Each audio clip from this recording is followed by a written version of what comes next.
So, as you've probably already guessed from the duration, this is not a full episode, which is why I've numbered it between episodes 5 and 6.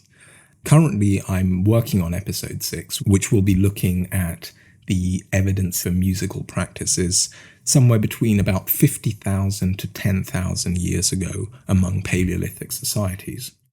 Instead, this is going to be a little bit more off the cuff, a bit more informal than the other episodes. It was actually prompted by a comment that somebody left on episode 1, which kind of got me thinking, and I put down a few notes. And what I'm hoping to do here is to maybe shed a bit of light on some of my thought processes behind making these episodes, as well as hopefully joining some of the dots that we've laid down so far. Now, the question in the comment gets at two different points in that first episode in the series. So the first question, the commenter is essentially getting at something that I said towards the end of the video, where I said that music can be understood as just something that humans do. We could say almost in the same way that a flower blooms. It just does it. And so the commenter essentially goes on to say, but I believe that the big question is why? And yeah, I completely get what this person is getting at with this. And the second part of the comment, I would say, is going off of the part in the video where I showed that more ordered rhythmical structures, pulsations in time, when sped up, generate ordered harmonic structures.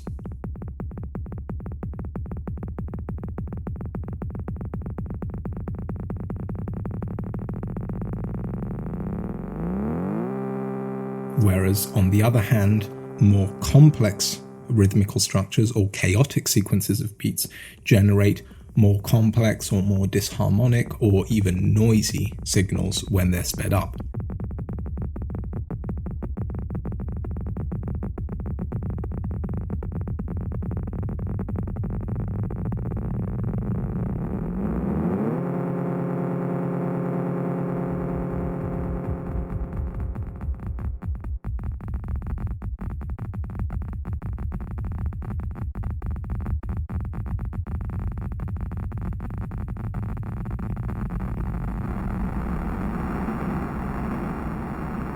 And so essentially what they're asking is, why do these structures that are less complex and are more harmonic make us feel certain types of emotions that we would associate with more positive states, and then the more complex structures produce different negative emotional reactions?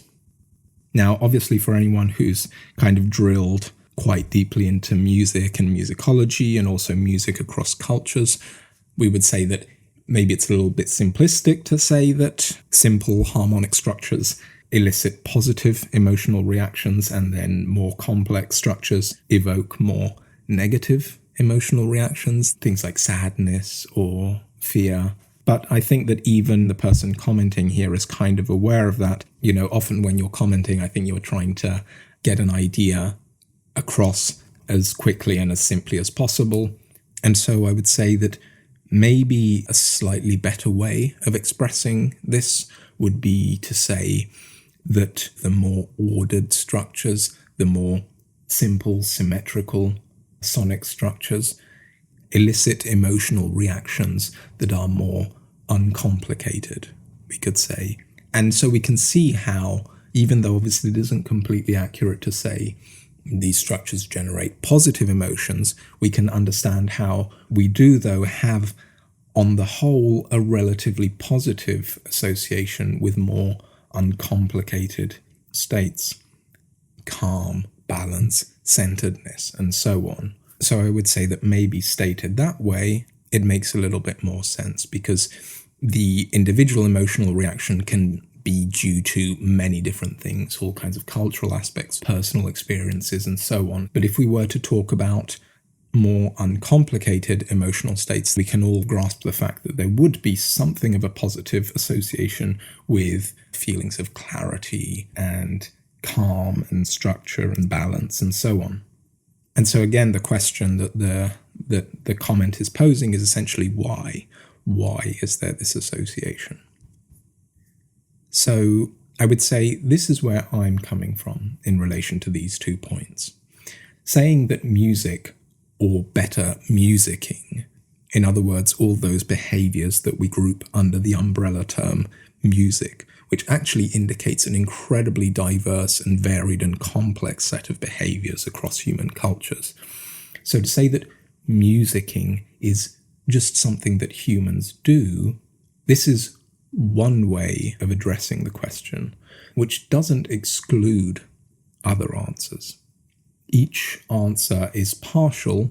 It should not be taken so much as being true or false, the final word that excludes other answers, but rather words are a way of drawing attention to certain aspects of a phenomenon.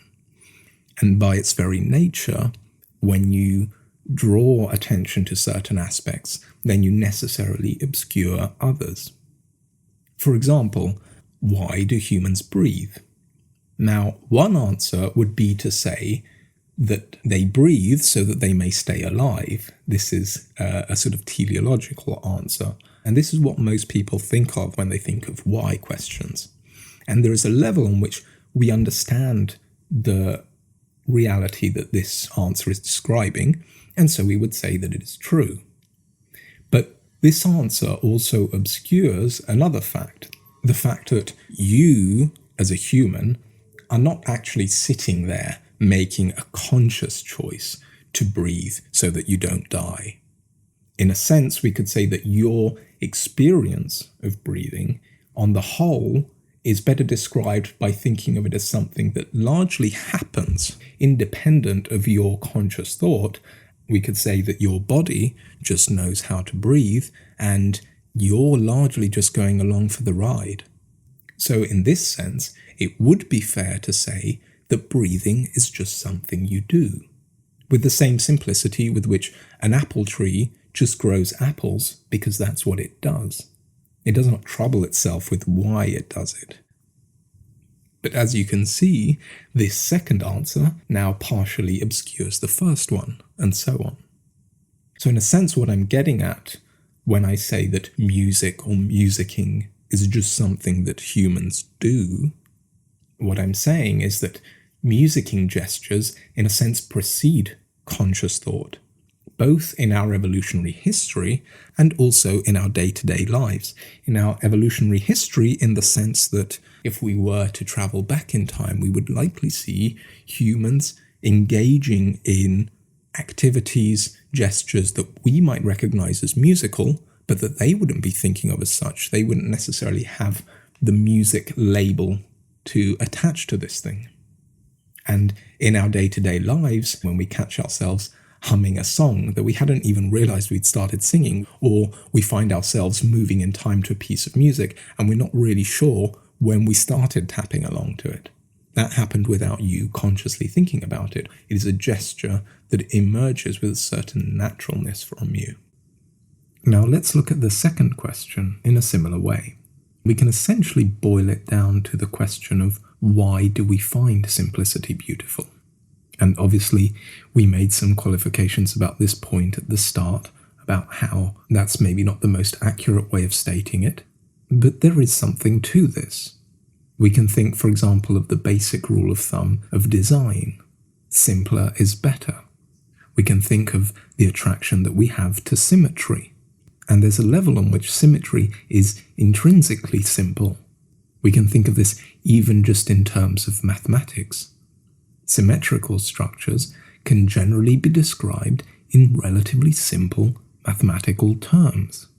And mathematics and geometry themselves, which in cultures where they have been developed are always held in very high regard, are in a sense the ultimate simplification. When we talk about pure mathematics, what we are talking about is mathematics with all the messiness of the real world removed. We say that a geometric triangle is a perfect triangle, but it would be much more accurate to say that it is an infinitely simple triangle, that it is infinitely simpler than the triangular objects we encounter in our day-to-day lives. You can describe a geometric triangle using just 3 data points, whereas any triangular object that you encounter in the real world has infinitely rough edges.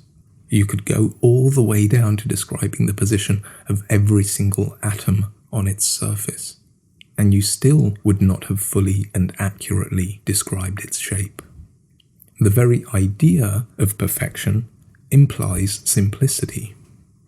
And in fact, when we try to express the fact that within simplicity and proportion and balance, we also find beauty in complexity, in the roughness, in the grain of things, we cannot quite bring ourselves to call this complexity perfection.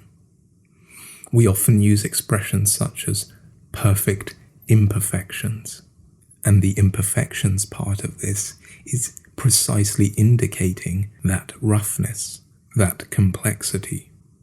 Mathematicians and physicists will often talk about equations being elegant.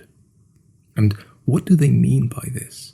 They mean equations that are, in a sense, able to capture and distill a great complexity down into very few characters, into as simple a form as possible.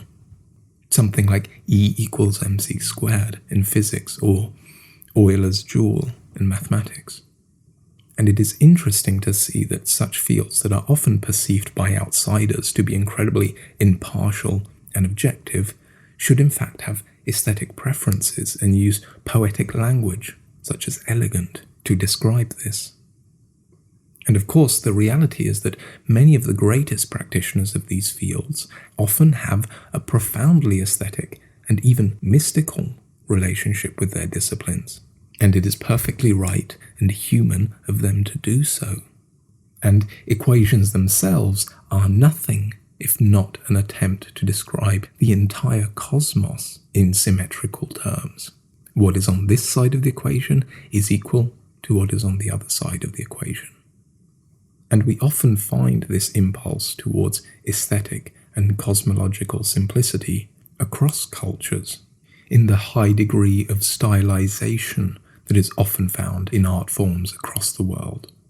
And on the cosmological side, even the traditions with infinite pantheons of gods, Hindu traditions or pagan traditions, ultimately, these also seem to understand these infinite pantheons as the countless emanations of a singular Godhead. And in fact, this aesthetic and cosmological simplicity, just as with the elegant equations, are often one and the same. We see in Aboriginal representations of the sacred images that are sometimes described as the forms, stylized geometric designs that are a visual representation of the forces of forming that shape all manifestations in this world. And we see the entire cosmos itself often being represented as the deepest and simplest of these elements, a single unbroken colour. At the core of Christian tradition, we find the idea of divine simplicity. Aquinas' famous statement to the fact that God is simple, and before him by countless other theologians, again going all the way back to the pagan world, and even, we might say, in the Hebrew occultation of the name of God. In the words of Walter Kaufmann, the only God worth talking about is a God that cannot be talked about. Or as an old master in China wrote 2,500 years before him, Tao called Tao is not Tao, which is more commonly translated as the Tao that can be named is not the eternal Tao. Now, naturally, this is one side of the story. All this focus and all this attention on our attraction to simplicity is belied by the fact that we also equally find beauty in complexity, and even in complex emotional states. you do not get the sunny side of the mountain without the shady side of the mountain. Which is why at the start I said that it makes more sense to think of these in terms of more or less complex emotional or aesthetic responses, rather than to say that we find one of these two poles of simplicity and complexity beautiful and the other not. But let's put that to one side for a moment, for the sake of simplicity, no pun intended, and let's stick with the question of why we find simplicity beautiful. Now, even having put these considerations to one side, we would still find that the question is loaded with other assumptions. By saying, why do we find simplicity beautiful? We are talking as if we can know that simplicity is an intrinsic property of the thing that we're observing. But if we have to be honest, it would be much more accurate to say, why do things that appear simple, not are simple, but appear simple to us, also appear beautiful to us? And you can see that phrased like this, in a way the question almost starts to answer itself, or at least to give one possible answer. We say that beauty is in the eye of the beholder. Well, maybe simplicity is also in the eye of the beholder. The things that we call ordered or simple are simply the realities that, for whatever reason, maybe because of the forms of our mind and our body, we are able to make sense of. Maybe to an extent there is some mirroring going on. Patterns that we consider to be ordered are things that, in a sense, mirror the underlying patterns of the mind, the patterns of cognition, the mental gestures by which we make sense and order of the world, and also patterns that mirror the forms of the body and the physical gestures, because these are also ways in which we encounter and make order and structure out of the world. You might remember a Gary Tomlinson quote that I mentioned in episode 4 along the lines of hands and gestures that ascribe dimensions of space and time to the world around them. You'll likely also remember how in the first episode we encountered animals that have very different metabolisms and life cycles than ours. In essence, we could say that these are animals that live at different speeds from us.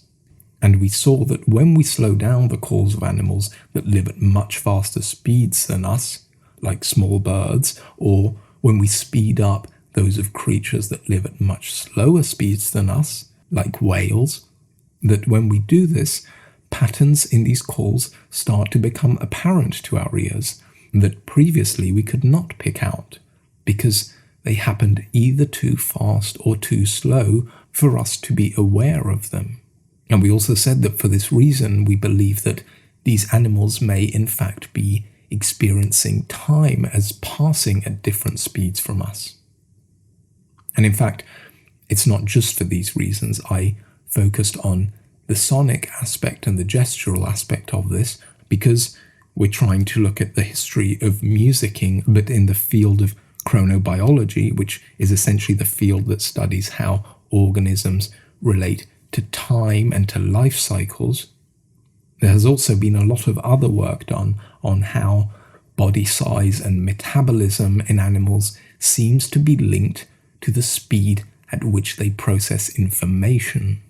And so we said from this that it is very likely that our music sounds very different to these animals than it does to us.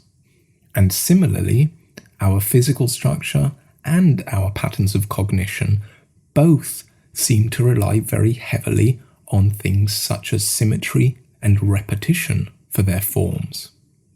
And so maybe a creature with radically different physical and mental structures, and it's hard to even really imagine what such a creature might be like, maybe they would perceive as structured and ordered processes that to us might seem completely chaotic, and vice versa, ones that appear as ordered to us might seem to them like nothing more than noise. And so maybe that whole question of why simplicity causes this sensation of beauty or perfection isn't really a question at all, because one does not cause the other. They're in essence just two different ways of describing the same thing. Now we can push this argument even further and say that the fundamental assumption in the question lies in the why itself. We would say that the very why question itself is an artifact of the mind, in particular of the analytical mind that tends to separate things. And so it takes something that is one, that arises as one, and it separates it into two or more things. And then once it has created these two things, A and B, within itself, then it is suddenly confronted by the question, okay, so if I have thing A and B, which seem to arise together, how do I get from A to B? In other words, why does A imply B? And if the answer that is given is because A and B are one, or because they just are, then maybe a different way of understanding this answer is a question that is asking, are you sure that that why is the right place to be starting from? Now, on the other hand, there are naturally many other ways, in fact, infinite other ways of answering or addressing the question of why we find these structures of sound and gesture so compelling. And to a large extent, that is what the other episodes in the series are about. Each one is a different way of answering the question of what it means for humans to be musicking animals. In episode 4, for example, we looked at cognitive developments in our evolutionary history and how these can be understood in relationship to the emergence of our experience of octave symmetry across the frequency spectrum. This is the way in which, as we go up in the frequency spectrum by octaves, our experience of frequency itself seems to repeat. Tones that are an octave apart from each other seem to us to be so similar that we might almost say that we perceive them as if they were the same thing, just at different scales. And this is a fact that an overwhelming proportion of musics around the world have exploited to great effect. And at the same time, though, we spoke of how within each octave, we find that the way that different cultures subdivide their tones is instead asymmetrical. There is imbalance within the octave. And the same thing happens at a rhythmical scale. Rhythms repeat over the course of a piece, but within the rhythm, each rhythm is full of asymmetries. And it is often these asymmetries that take a rhythm or a harmonic structure from simply being something that would attract our attention to something that is utterly compelling. And in fact, at some point, I know that we will probably have to dedicate an entire episode specifically just to this, because ultimately, to the things that we're talking about, the breaking of the symmetry is just as important as the symmetry itself. Now, a final thought on the question about why it is that humans do music. To a large extent, what I'm trying to do in my episodes is not so much to directly answer why it is that humans make music.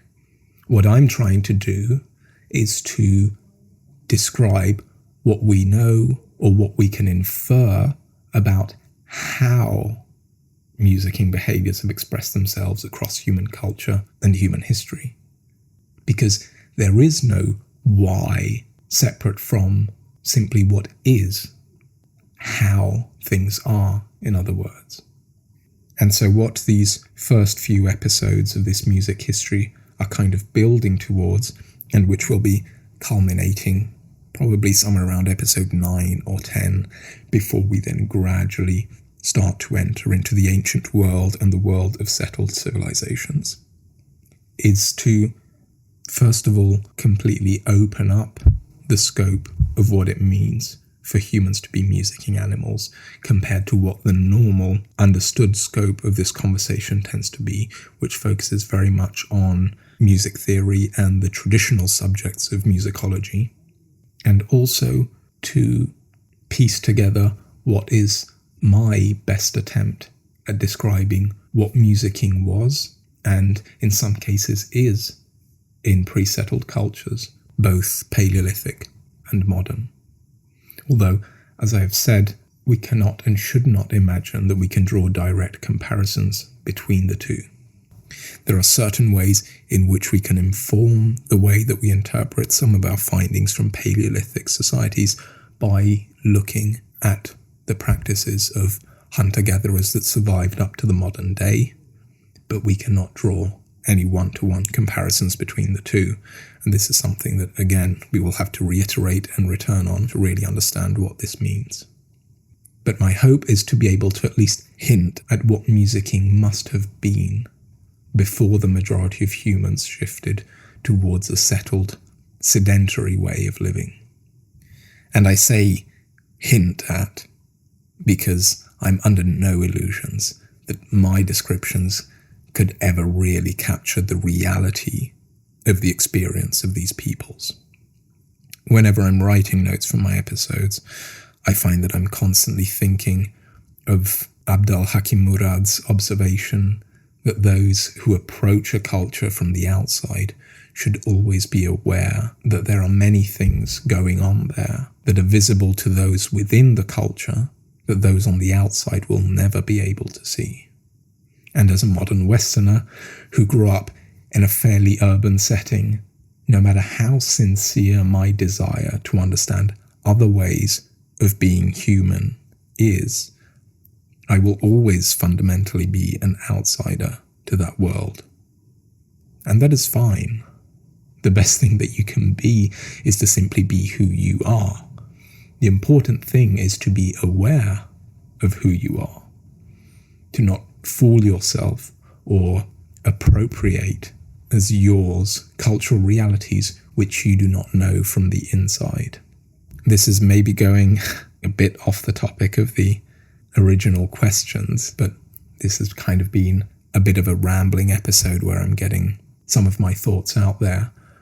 So it's maybe worth stopping a little bit on this point, actually, because I think that one of the unfortunate side effects of our epistemology and our ideas about how we go about acquiring knowledge, that even though they may not be coming from a bad place, the understandable impulse to enrich our lives with the traditions of other cultures, if it is not informed by an awareness and a consciousness of who you are, it can often devolve into play acting and make-believe, pretending that we are something that we're not. We risk becoming a little bit like Marie Antoinette in the court of Versailles, playing at being a peasant farm girl with a replica farmhouse built inside the court walls, carrying pails of milk that were made out of solid gold. I think that in the current climate, people have a difficulty in talking about things like cultural appropriation. There's a certain human complexity there, but I don't think that we should be troubled by that. There are two reasons, after all, two very important reasons why it is something that we should remain mindful of. The first and foremost, naturally, is for the sake of those whose culture it is or it was. This seems quite simple and obvious to me. Don't be an arsehole with other people's things, right? Especially things that you cannot fully understand. Be respectful as you would be in someone else's house. Be aware of the space that you are entering, in other words. And secondly, be mindful for your own sake. As much as there is value in being mindful of others, taking care of yourself is the first step. And when you fool yourself into imagining that you are something that you are not, or that you have an understanding of something that you do not, the first person that you are doing a violence to is yourself. Because you turn what could be a dialogue with another, with someone different than you, from whom you can learn, into a monologue with yourself, and you close yourself off.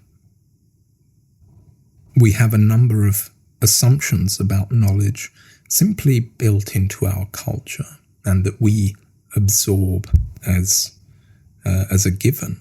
The idea, for example, that knowledge should always be freely available.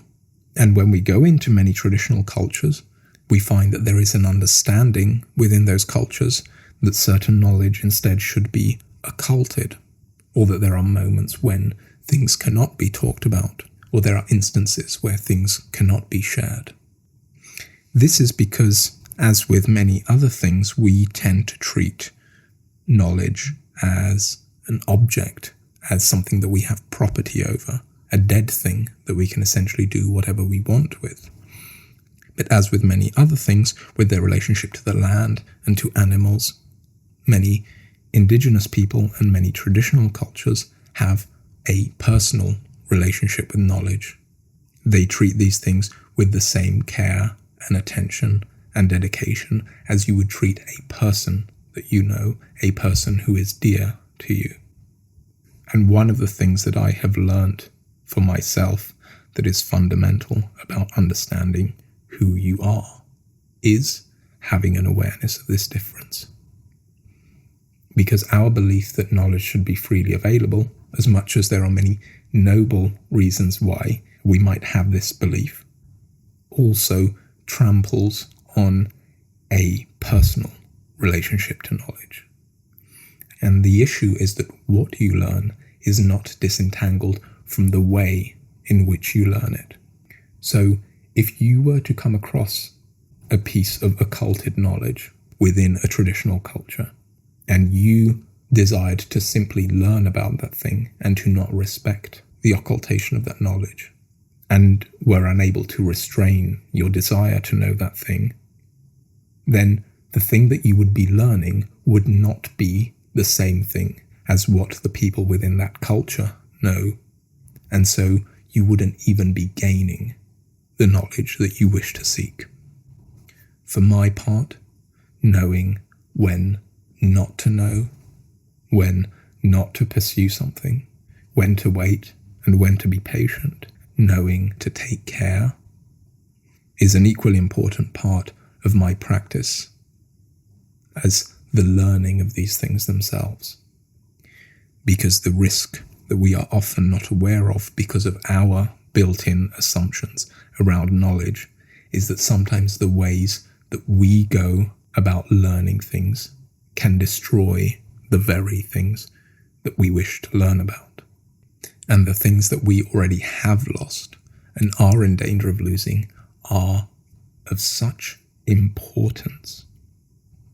They are so precious and unique and valuable. And at the cost of sounding over the top or like I'm sort of romanticizing this, my genuine experience is that what I have learned, what glimpses I have had of musicking among pre-settled peoples, has shown me a way of understanding music that is deeper and wider and more all-encompassing and transcendent than any conception of music that years of studying musicology or music theory had ever given me. And hopefully, over the next few episodes, I will find the right words to share this with you. Anyway, I think that's everything for today. It's gone maybe quite a bit off topic from where it started, and I don't know for an audience how this more sort of rambling format works, but maybe every so often I'll kind of do this, comment on a few things, re-evaluate where we're at with the things that we've talked about, and also maybe offer a few insights in my own learning practices. And yeah, I accidentally shut off the recording right as I was wrapping up, because I'm a smart guy like that. Anyway, thank you all for coming along this ride with me, and to the person whose comment prompted me to record this, I hope that this rambling non-answer at least gave you something of what you were looking for. And hopefully I will see you all very soon with episode 6.